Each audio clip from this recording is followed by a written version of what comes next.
Ladies and gentlemen, please welcome Pastor Prime.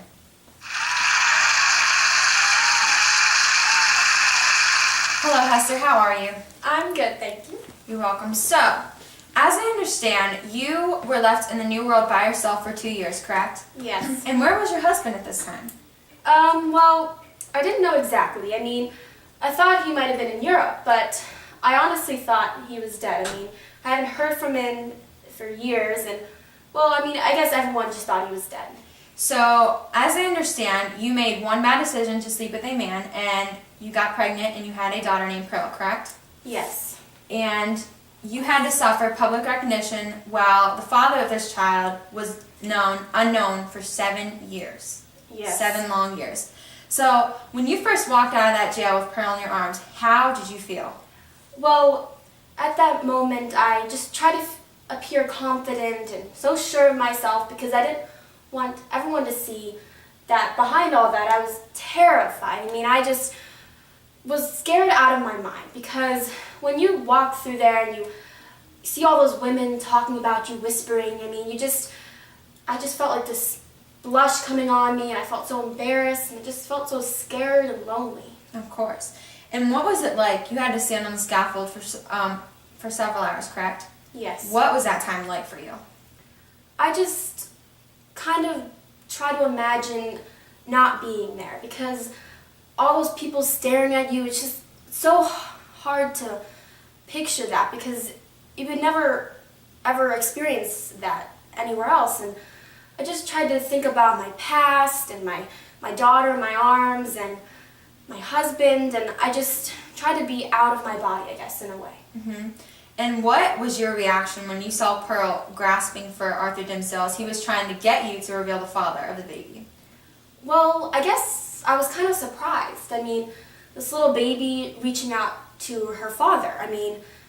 Arthur Dimsdale was her father, and there's no way she could have known that. But it was kind of ironic, I guess, in a way, that she was reaching for him. Mm-hmm. Because, assuming who he was. Exactly.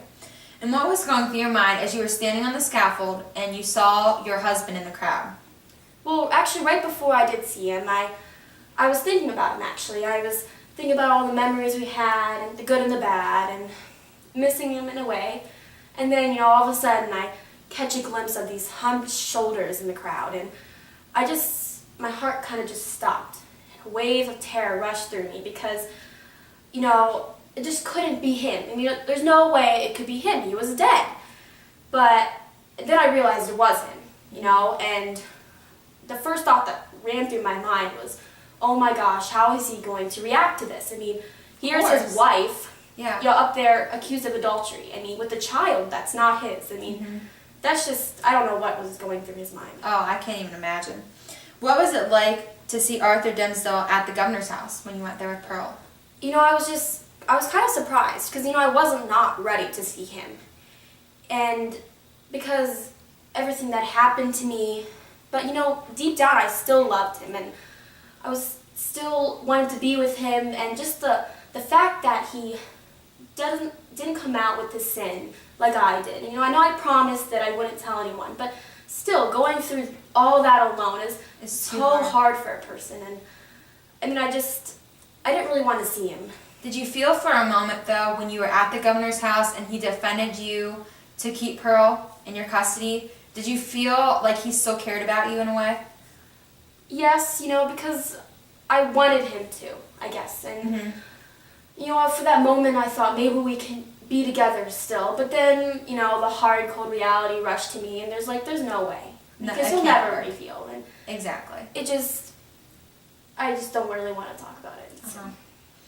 And at Dimsdale's final breath, when he was dying on the scaffold, what were you thinking at that time? I was so shocked. I was hit with a wave of shock. And, I'm like thinking this couldn't be happening to me. We were supposed to be running away the next day, living happily ever after in Europe, and with Pearl, and a whole new life. No one knew who we were, and I just couldn't imagine that this was happening to me. And I was just scared, and sad, and everything just rushing at me at once. Of course. Well, thank you for your time, Hester. We really appreciate it, learning your story. Is there any advice that you would give to young people at this time?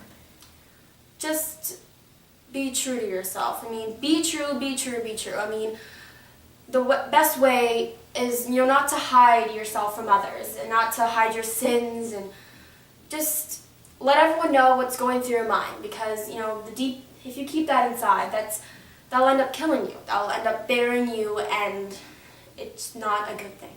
Yes, thank you very much, Hester. I really appreciate it. Thank you, Doctor.